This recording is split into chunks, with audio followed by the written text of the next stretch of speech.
선거법 날치기. 패스트 트랙이라고 부르지 말자는 분들이 많이 있어서요. 그냥 선거법 날치기다. 뭐 맞는 말이죠. 선거법 날치기죠. 예. 날치기 예비 음모. 날치기 아니 예비 이 정도면 착수. 이제 착수가 거죠. 됐죠. 착수가 됐죠. 날치기 착수를 하려고 한 거죠. 하는데 네. 이게 웃긴 것이 더불어민주당 안에서부터 잘 풀리지 않을 것 같은 반가운 소식이 들려오고 있습니다. 네. 뭔가요? 여당에서 자기 지역구가 이제 선거법이 이대로 통과되면 자기 지역구가 줄어들 것 같으니까 네. 그리고 자기 지역구를 뺏길 것 같으니까 의석을 늘리자고 나왔어요. 네. 이게 근데 야당에서 나온 소리가 아니고 여당에서 나오고 있습니다. 네. 의석을 늘리자, 이대로는 안 된다, 개정하자. 이게 뭐냐면 우리가 누차 강조했던 대로 이걸 추진했던 민주당 의원들조차 법안 내용을 제대로 이해하지 못하고 그냥 찍은 거예요. 네, 맞습니다. 그냥 몸싸움 하니까 우후 가서 찍은 거고 이제 통과시켜놓고 찬찬히 보니까 큰일 났다 싶거든요. 자기들부터가 자기들 목이 날아갈 수 있게 아이고 됐죠. 내가 왜 이랬나, 이거 지금 내 지역구 날아가게 생겼는데 이거 어떡하지 하니까 이제 와서 이대로는 안 된다. 여당 내에서 이게 지금 안 된다라고 얘기가 나오는 게 참 한심하죠, 국회의원들이. 사실관계 말씀을 드리면 지금 이제 패스트트랙에 올라간 선거법대로라면 지역구가 253석으로 줄고 비례가 47석이 돼요. 그러니까 최종적으로 한 300명의 현재 정수인 300명의 국회의원을 더 늘리지 않고 하다 보니까 지역구를 줄이고 비례를 늘린 겁니다. 그러면 지역구가 뭐 잘려 나가야 되겠죠? 근데 이 서울이 가장 인구가 많고 또 서울이 거의 과반 가까이 되는 지역구가 몰려 있어요. 네, 서울 수도권이. 그러다 보니 아시다시피 그래도 서울 수도권은 항상 정당의 어떤 지지가 반반으로 보여지는 가장 그때 민주당을 찍기도 하고 자유한국당을 찍기도 하는 좌파를 찍기도 하고 우파를 찍기도 하는 어떤 그런 그 선거 분위기가 있는 곳입니다. 서울 수도권이. 그리고 현재 서울의 민주당 지역구가 많죠. 민주당이 대부분이 서울을 차지하고 있는데 그중에 서울에서만 요 법안대로면 서울에서만 지역구 7개가 없어진다는 거예요. 그러니 더불어민주당 의원들이 이제 슬슬 걱정을 하기 시작하면서 지역구를 같이 또 늘리자 이런 얘기를 하고 있습니다. 그러면 결과적으로 전체 의원 정수가 늘어난다는 원래의 그 문제점이 있죠. 원점으로 돌아갈 수밖에 없게 되는 거거든요. 이게 저는 여당에서 이런 목소리가 나오는 게 좀 속이 고소하고 속이 시원하기도 하지만 한편으로는 걱정되는 게 뭐냐면 청와대나 민주당 지도부 입장에서는 이런 얘기가 자꾸 나올수록 불안해져요. 왜 불안해지냐면 자기들이 억지로 밀어붙인 이 선거법 준연동형 비례대표를 늘려서 좌파 전체가 200석 이상을 가져가려고 하는 이 법안이 통과가 안 될 수가 있거든요. 그래서 제가 왜 이 부분을 걱정하냐면 민주당 지도부가 이거를 빨리 서둘러서 선거법 개정안을 통과시켜 버릴 수가 있습니다. 네. 이런 목소리가 더 나와서 준연동형으로 자기들이 200석 이상을 가질 수 없게 될 수가 있으니까 당내 의원들이 계속 목소리가 나오기 전에 지금 330일이 걸린다는 패스트트랙을 최대한 줄이면요 200여일만 해도 가능합니다. 사실은 200여일보다 더 줄 수도 있어요. 우리 자유한국당이 막을 수 있는 거는 90일밖에 안 됩니다. 법사위원장을 우리가 갖고 있기 때문에 나머지는 얼마인지 줄일 수 있어요. 그래서 이런 목소리가 계속 나오기 전에 패스트트랙 이거를 우리 자유한국당과 상의하지 않고 빨리 또 날치기로 통과시켜 버릴까 하는 우려가 있는데요. 이거 자유한국당에서 대응을 잘 하셔야 될 겁니다. 대응 당연히 해야 되고 제 생각에는 이게 참 복잡한 게 많이 있어요. 선거는 불과 1년 정도 남았거든요. 근데 실제 정치 스케줄을 보면은 선거가 1년 남았지 최소한 2-3달 전에 공천 자체를 마무리를 하잖아요. 그러면 그 2-3달의 공천이 마무리가 되면은 그보다도 훨씬 전에 지역구 자체는 픽스가 돼 있어야 되는 거예요. 어느 지역구에 누가 출마할 수 있느냐가 확정이 돼 있어야 되거든요. 그러면은 만약에 지금처럼 이 안대로 한다면은 지역구가 확 주는데 그러면 전국 지역구를 재조정해야 되거든요. 이제 그런 작업까지도 있고 그 과정에서 사라지는 지역구에서 반발이 그러면 나오죠. 누구를 공천할 것이냐 현역들인데 둘 다 현역인데 둘 중에 한 명만이 공천받을 수 있게 바뀌어지면은 누구를 공천할 것이냐 문제들. 복잡한 문제들이 많습니다. 그래서 지금 나오는 얘기가 이러다 보면은 막판에 진짜 지역구를 기존에 그대로 줄이고 비례만 늘리자. 그러니까 국회의원 정수가 사실상 늘어나는 거죠. 30명이든 40명이든 그쵸. 지금보다. 예. 이렇게 다시 제안을 내고 재타협, 여기서 말하는 타협은 좌파 4당의 타협이 될 겁니다. 아마 한국당은 동의를 하지 않으니까. 좌파 4당이 다시 이렇게 합의를 해가지고 통과시키려고 하는 식으로 하지 않겠느냐는 의견도 나오는데 저는 차라리 그렇게 하면 좋겠어요. 지역구를 더 늘리자. 막판에 지역구 더 늘리자, 국회의원 수 더 늘리자, 비례 더 결과적으로 비례 늘리고 국회의원 수 늘리는 거 하자라고 나오면 이거 가지고만 대국민 저항 운동을 해도 자유한국당이 총선에서 이기지 않을까.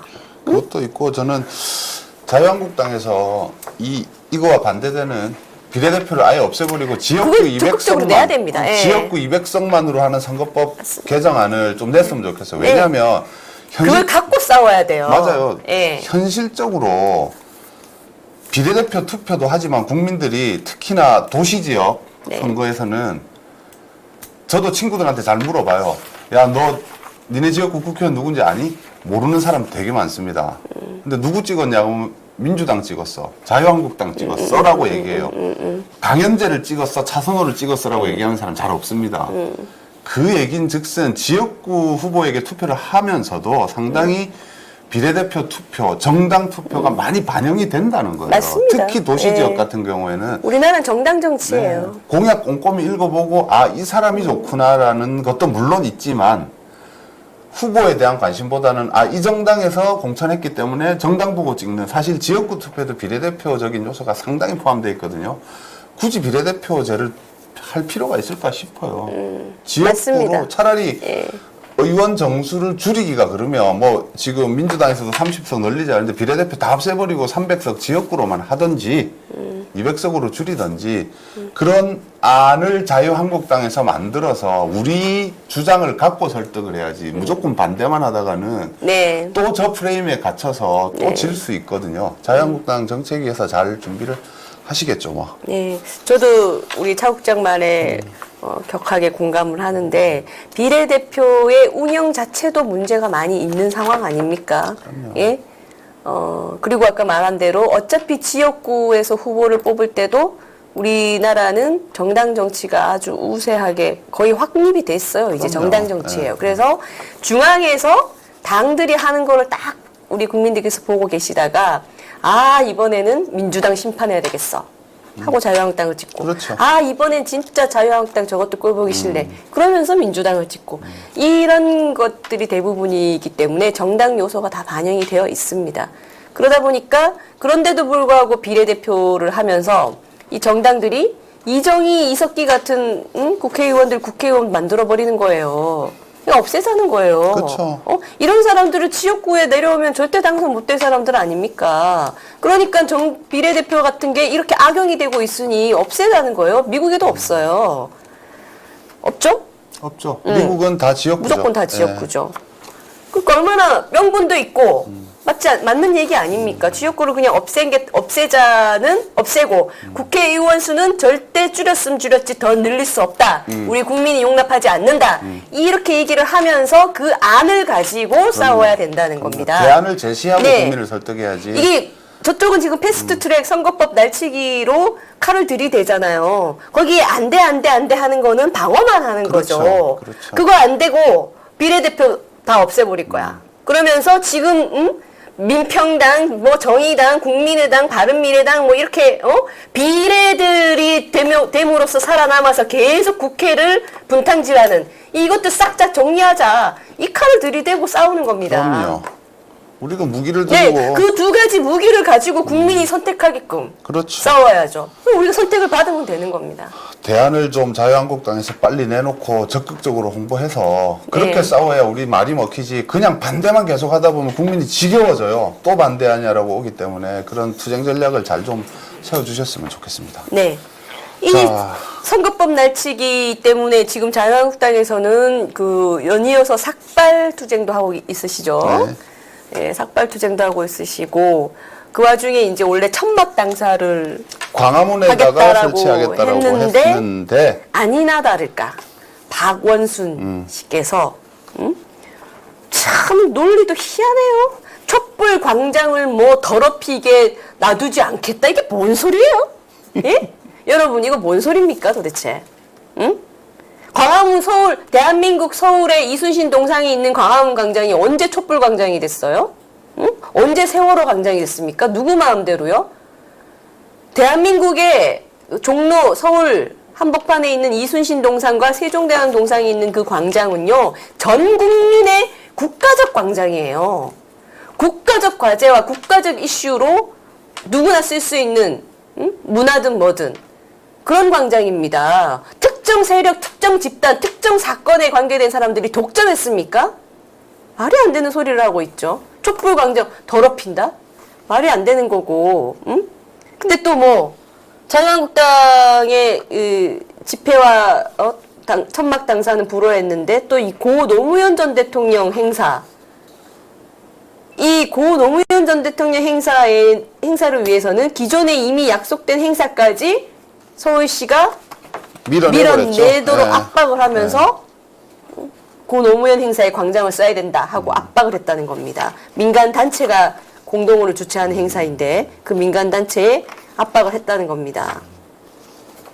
그리고 전 기본적으로 광장이란 게 시민들이 여가를 즐길 수 있고 시민들이 맞습니다. 평화를 누리고 맞습니다. 좀 제자리를 돌려놨으면 좋겠어요. 언젠가부터 이 광화문 광장이 투쟁의 장이 돼버렸고요. 전쟁터가 돼버렸어요. 여야 이념의 전쟁터가 특히나 박원순 시장이 되고 난 후부터.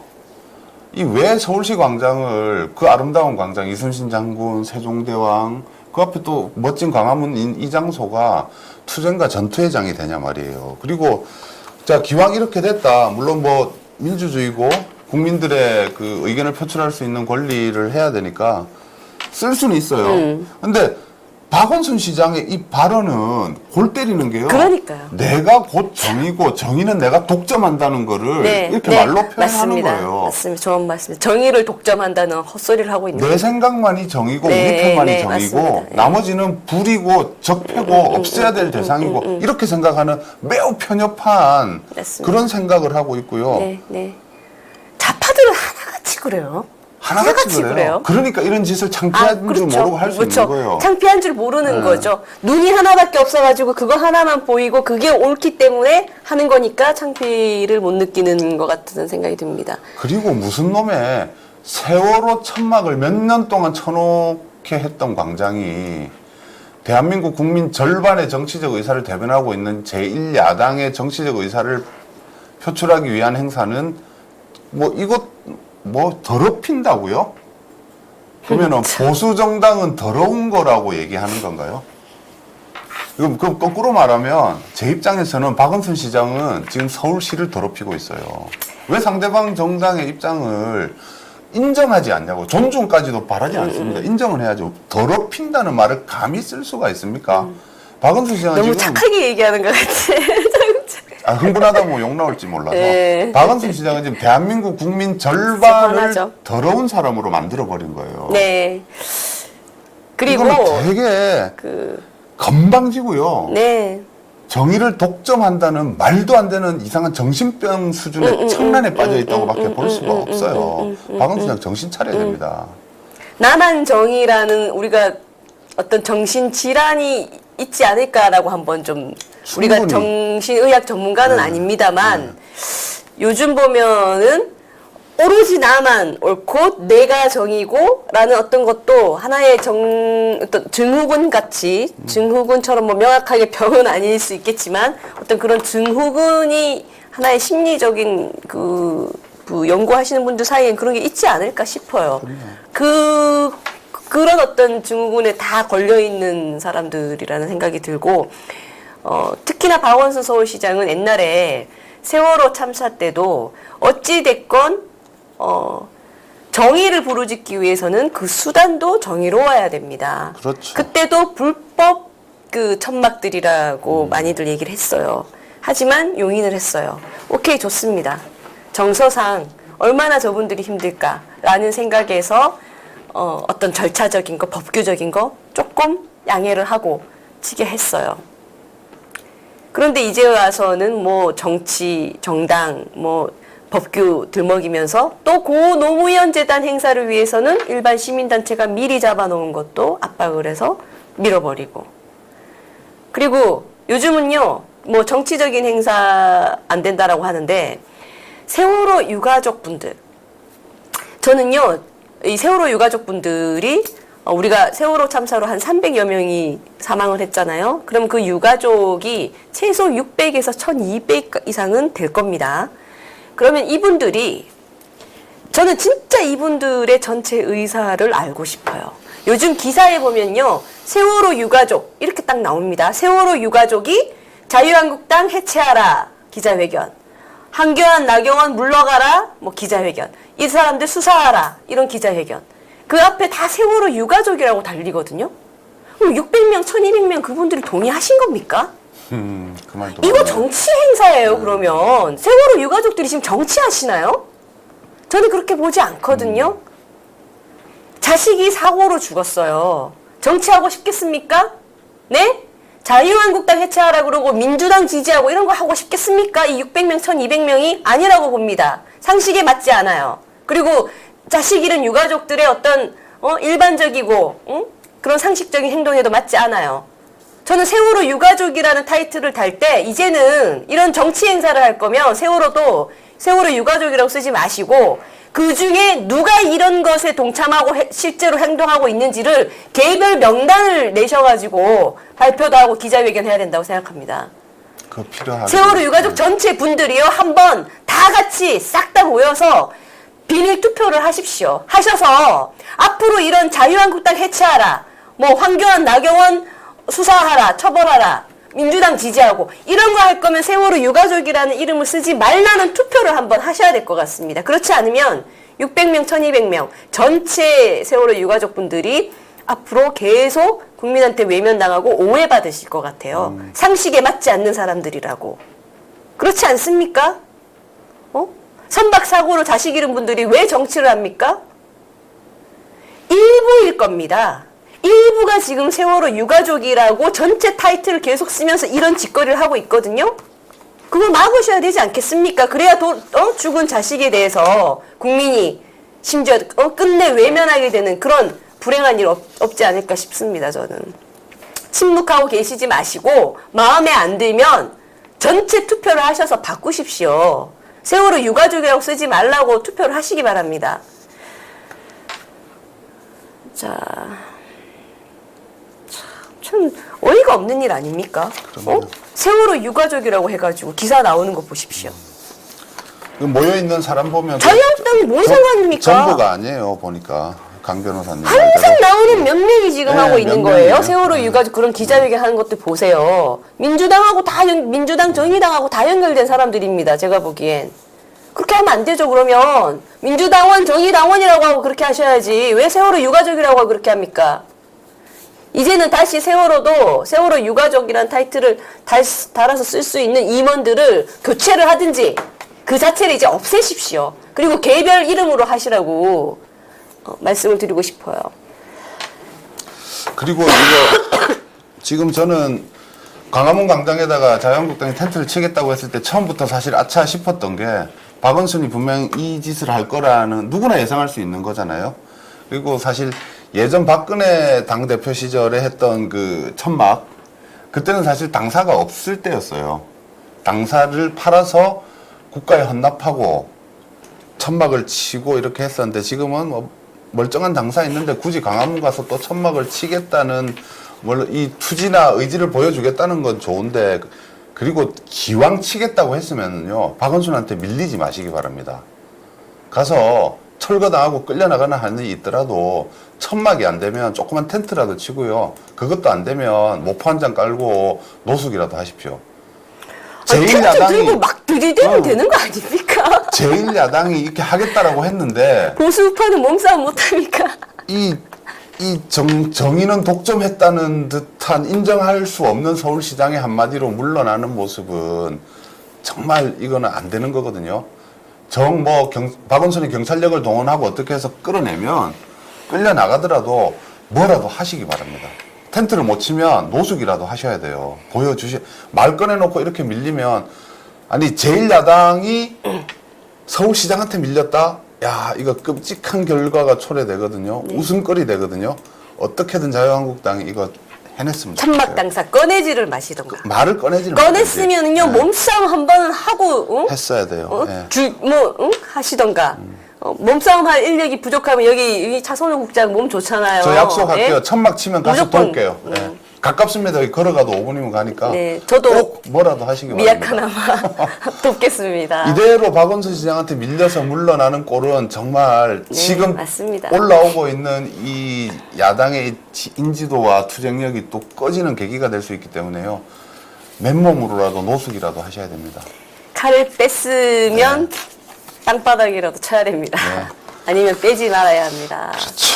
그런 안타까움이 있고요. 어쨌든 박원순 시장은 역시나 사고 자체가 저희가 도저히 이해할 수 없는 사고의 소유자 문재인 대통령, 박원순 시장.